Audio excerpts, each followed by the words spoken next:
adventures in time and space, transcribed in future tense.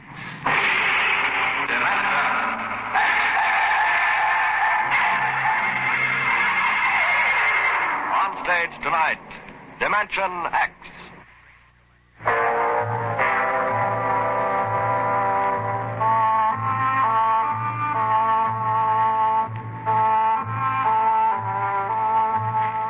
Maybe you've been over the route of the march. The Cross-Mars Highway runs that way now. From the Calmac Canal on the equator, north to the highlands, with a water station every 20 miles and a radar pickup and towing service running 24 hours a day. But there wasn't any highway 30 years ago in 97. There was desert. Hot, burning desert. Sands shifting and blowing, piling up around the empty shells of the ruined cities, ancient when man on Earth was living in caves. I lived at the edge of the Calmac Canal then with my father. He was a prospector, searching the surrounding desert with sonar probe and Geiger counter, scratching just enough ore from under the Martian sands to pay for our grub stake the next year. I remember he was in the Adamson digger in the North Quadrant when I came running out that day. Dad! There's somebody coming, Dad, across the desert. You sure? I saw them. They're a couple of miles out. How many cars? They're on foot. On foot across the desert? Honest, Dad, I saw them. You sure it wasn't a light reflection off the canal? No, it was dark against the sand. I don't like that. You run back and get the rifles out. I've got to pull the digger into the shed. Is there going to be fighting, Dad? I don't know. Got a whole year's ore piled out back in the bins. Ain't gonna lose it to no claim jumpers. You get back to the shack and break out those rifles. See that they're loaded, you hear? And jump.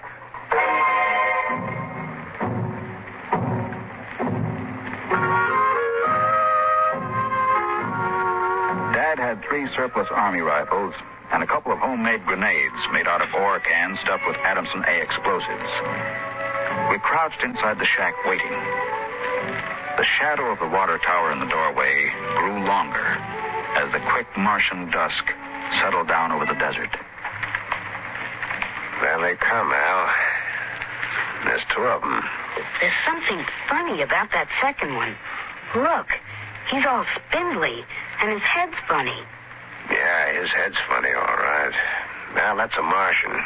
I never saw one off the reservation before. There hasn't been one, not in 10 years. I don't like this. Here they come, into the door Now, you remember what I told you. Line up the sights and just squeeze the trigger. Hello! Hello there! Now, Dad? Hello! Wait a minute. What do you want? Water! What are you going to do, Dad? Where do you come from? Wholeswell. You're lying. That's 100 miles across the desert. I know. That's where I came from. My tank is empty. I need water. Well, drop your gear and come up here slow. Tell that Martian to stay where he is.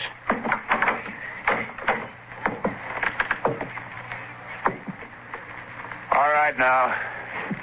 Who are you? My name is John. John, huh? What are you doing with that spider? His name is Kantalka. I don't care what his name is. What's a human doing with a Martian? I found him in the dry bed of Calmac Canal, nearly dead of thirst. Probably ran off from the reservation. When our brothers are caged, they seek freedom. Brothers? Those spiders? All living creatures are our brothers, on Mars as on Earth. Oh, wait a minute. Bert Alstrom at False Wells told me there was a screwball hedge preacher over there hollering about letting the spiders loose off the reservations. Let no man call his life his own. No man or tribe nor nation. I guess that's you, all right. Yeah, Bert told me they called you Crazy John. Oh, well, I don't suppose there's any harm in you. Go on, fill up your tank at the air still. You can even have supper with us. We would be happy to. We? What do you mean, we? Kantalkar and myself. That spider? Oh, no. I ain't having a Martian sitting down to eat with me. Now, you come on, no. Thank you, sir, no. Where my brother is not welcome, I cannot go.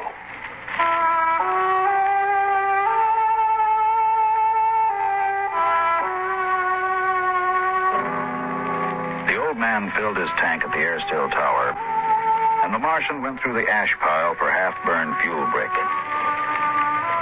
When we went in the house for supper, I could see them silhouetted against the fire. The old man with his wild hair and beard, and the thin, spidery arms and legs of the Martian. Dad, What now? were the Martians always on the reservation? Since the Outpost 3 massacre, they have been. What was that? Back before you were born, they lived wild in the mountains up north. Were they fierce? First enough. There's only one place in them spiders. Behind wire. Yeah, it sure is. Out in the dooryard, the campfire flickered at the base of the water tower. The first of the Martian moons had set. The other wouldn't rise for several hours. I could hear the sandpeepers out in the desert as I stood there. The old man and the Martian were sitting on the ground, huddled close to the fire. It gets cold fast on the desert when the sun goes down. Did you, boy? You can come up to the fire if you'd like. My dad wouldn't like it. All right. But I'm not afraid of no spider.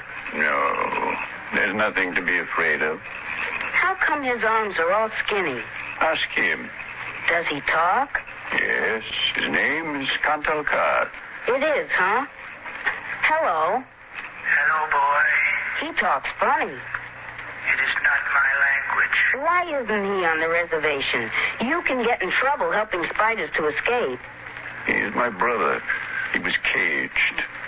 When my brothers were in bondage, I came to them and said, "Lo, the time has come for deliverance." You talk funny, too. Is it true that you want to let all the spiders off the reservation? No man has the right to imprison the innocent. Do they really call you crazy, John? I have been called many things. You really think we ought to let all those old spiders off the reservation? Boy, we die here in the desert. We die in the sun and of the sicknesses you have brought from Earth. That's because Martians are just weak. I bet I could knock you down myself. You could. We are a different people. We have not the strength of muscle of Earthmen. But we will not stay here to die. You won't get off the reservation. The patrol takes care of that, all right. They won't let any stinking old spiders out. Even in the minds of children is planted the poison of evil. How long? How long?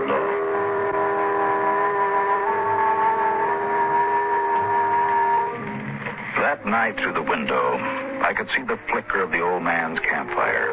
He was walking up and down now, shouting, singing hymns, verse after verse, his white beard catching the light as he passed behind the fire. The Martian sat slumped over, his thin, spindly arms folded across the huge barrel chest that had developed over the centuries as the air of Mars thinned and escaped into space. In the morning, I looked out and they were gone.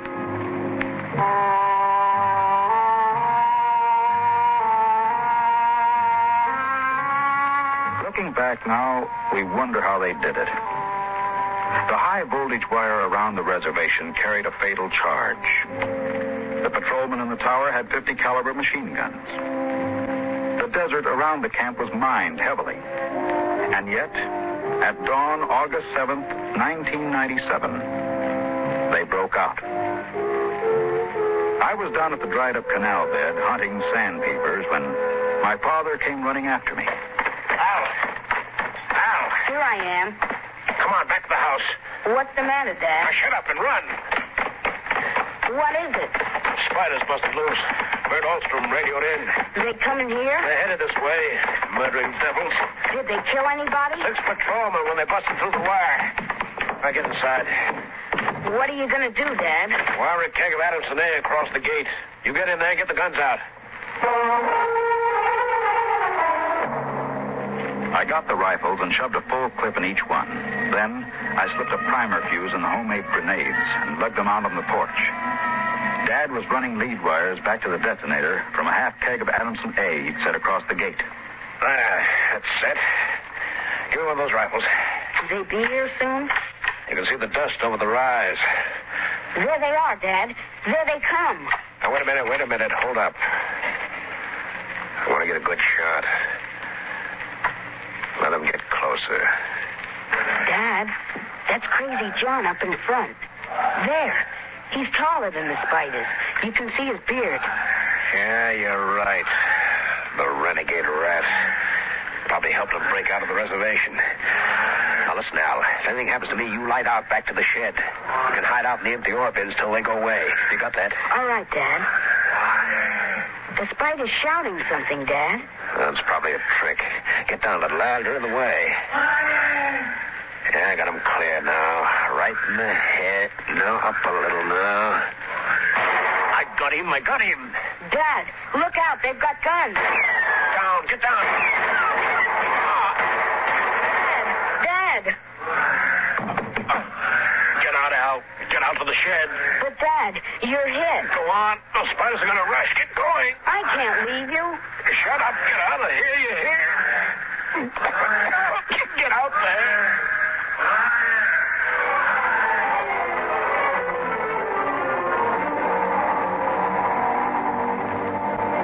I ran back through the house to the shed, and behind me I could hear the Martians sweeping up to the dooryard. Then suddenly, the ground shook, and I could feel the dull concussion waves hit my ears as the Adamson A exploded.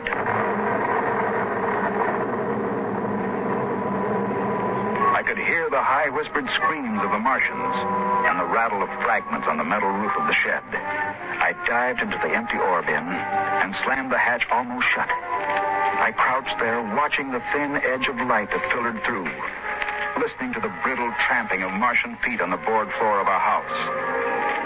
The shooting had stopped, and the shouts had died away. I sat there waiting. And then suddenly a shadow fell across the edge of light, and the hatch slid open on top of me. You leave me alone. I'll kill you. Boy, I've been looking for you. Where's my dad? What did you do to my dad? He's dead. You killed him. You and those spiders. You killed my father. Come out of there, boy. You let go of me, you murderer. Come on out. I'll kill you. I'll kill all those stinking murdering spiders. They are our brothers, boy. Your father shot without warning, and the fire was returned against my orders. You did not have to shoot. Our brothers came in peace. They're going home to their mountains. We came to get water for the journey. You mean you just wanted water? You... Dad. John, the patrol will be following us soon. We must go. And the boy? We'll have to leave him here with water and supplies. No, the Earth Patrol would question him. We need the time. He goes with us. He can't. It's straight across the desert to the mountains. He'll die. John, since the Earthmen came to Mars, the Highlanders have died like the grass in the hot sun. We are going home. One life cannot stop us.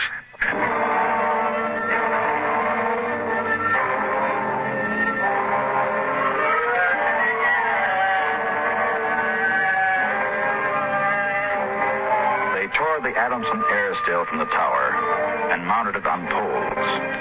They piled our supplies in the yard and loaded them on their backs. And then they started.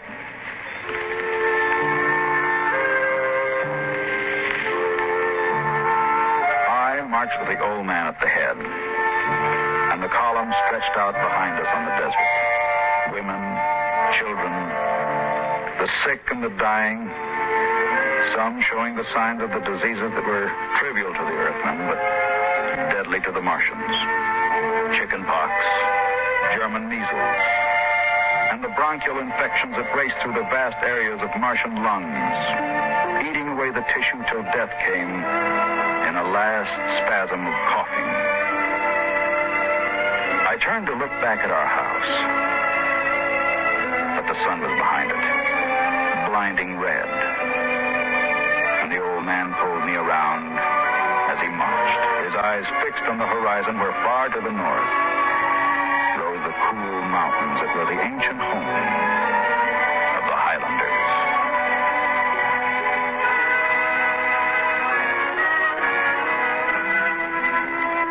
14 of the Martians died the first day. They dropped to the side of the column when they could go no further and died. The march went on. The sun burned down in the day. The air shimmered with the heat. And at night, under the cold racing light of the twin moons, the winds cut at tattered clothing and scattered the feeble fires that dotted the campsites. On the 5th day, we swung wide to avoid a mining settlement, but not wide enough. They were in ambush behind a pile of rocks.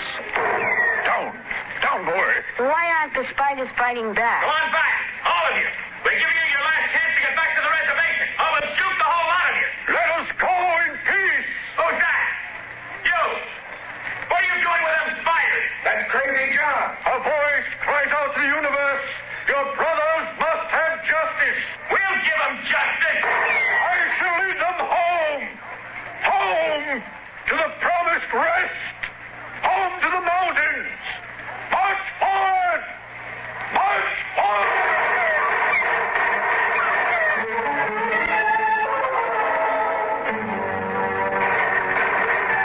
Past the rocks they marched, and the Earthmen fired as fast as they could reload. A Martian would spin and drop as the heavy caliber bullets shook his bones to brittle fragments. But the march went on.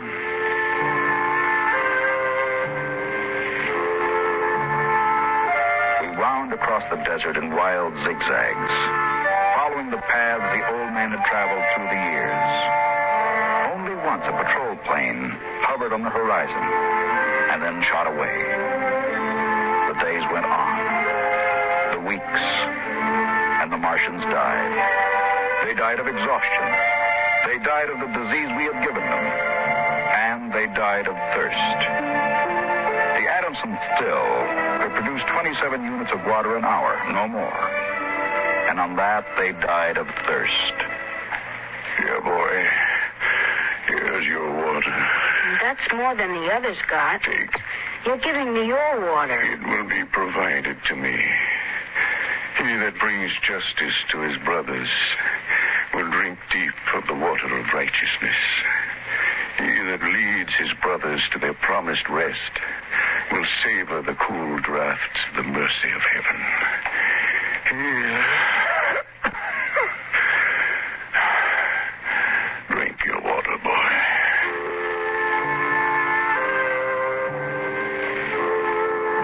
Across the desert, from the Calmac Canal to Fever Dip, past the towering mesas of the Higgins Badlands, across the dry sea bottoms, they marched.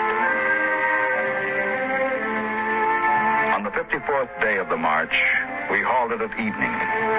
The air was thinner and colder now. The rations had long since been exhausted. And around the campfires, they cooked the hard, bitter kernels of the dogbush nut that grew on spiny stalks like earth cactus. I lay down to sleep wrapped in the old man's coat. Early in the morning, before sunrise, I woke suddenly. The ground mist that had covered the desert the night before was lifting slowly, and I saw the old man standing by the burned-out fire, the vapor swirling around his legs, and the cold light of the false dawn edging his wild beard. Go back to sleep, boy. I can't. The end is near. I've led them through the wilderness, dry shod across the seas. And before us lie the mountains. It's over. We're there. I have led them. home. And I must go back to the desert. You mean alone? Now, even now, I hear a voice in the wind. Carry the message to the men of Earth. Bring to this new world the message of the old. All beings created in the universe are my brothers. And he that harms my brother harms me. Goodbye, boy. You'll be safe now.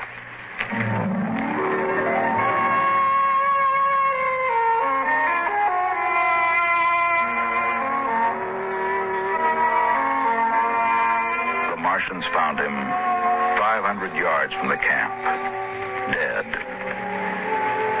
He had given me his water. He had divided his ration among the sick. And yet his gaunt, tall body had lasted till the march was done, till the mountains were in sight. For now the mist rose, and before us towered the highlands, the tall green mountains, and the cool sky. The march was over. Of the 7,000 Martians who started, 900 were alive. They gathered now on the rise of ground and faced the hills. Their thin bodies wavered as they stood, and some dropped to the ground as they stood there. But there was a light of hope in their large, staring eyes. Most of them had died, but they had died on the way home. And now the march was over.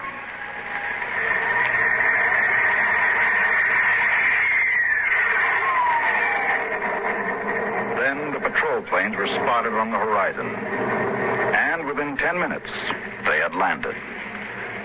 The Martians stood silently as the squads piled out and set up the 50 caliber machine guns and petroleum gel flamethrower. All right, you spiders, hands up and stay together. Gather in a bunch and don't try anything. Sergeant. Yes, sir. Shoot the first spider that moves and shoot to kill. All right, come on. Where's the boy? There was a boy reported. Here I am. You all right, kid? They didn't hurt you? No, I'm all right. John gave me his water ration. Oh, the leader, eh? I've got a warrant for him. Where is he? There. He's dead. Oh. Well, just as well. I'd hate to be him in front of a settler's jury. What are you going to do to them? Oh, the spiders? You see those transport planes coming in? We're going to ship them all back to the reservation where they belong. You mean take them all back? Lock, stock, and barrel. They'll be back behind wire before tonight. Hi, Sergeant. Get them broken up in groups of 50. The first transports are coming in. You can't. You can't do that. What are you talking about, kid? Oh, you can't take them back. They're home. John said they were home. You take it easy, kid. You're all right. Now we rescued you. You don't have to worry about these spiders anymore. You can't take them back. It isn't fair. I won't let you. I won't let you.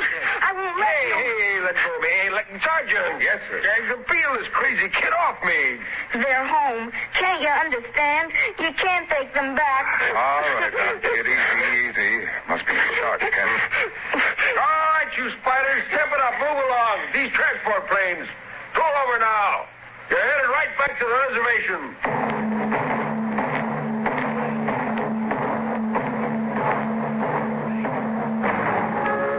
They separated them in groups of 50 and loaded them in the planes. 900 out of 7,000. And soon the first big-bellied ships waddled out on the hard sands and lifted slowly into the air, headed back to the south, flying over the trail of dead and dying who started on the march to the highlands, the march to home. Come on now, kid. You'll feel better as soon as you get back to civilization. And don't worry about those spiders. They're taken care of now.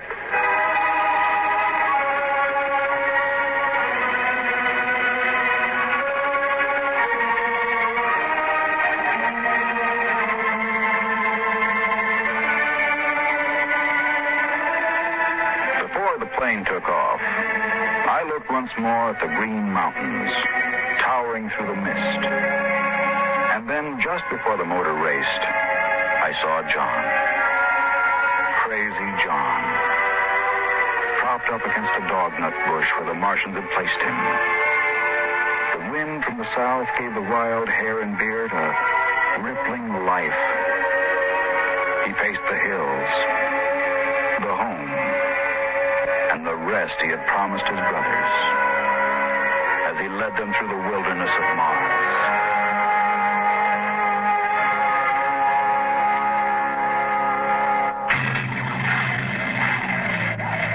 Be with us at this same time next week for another adventure into the unknown world of Dimension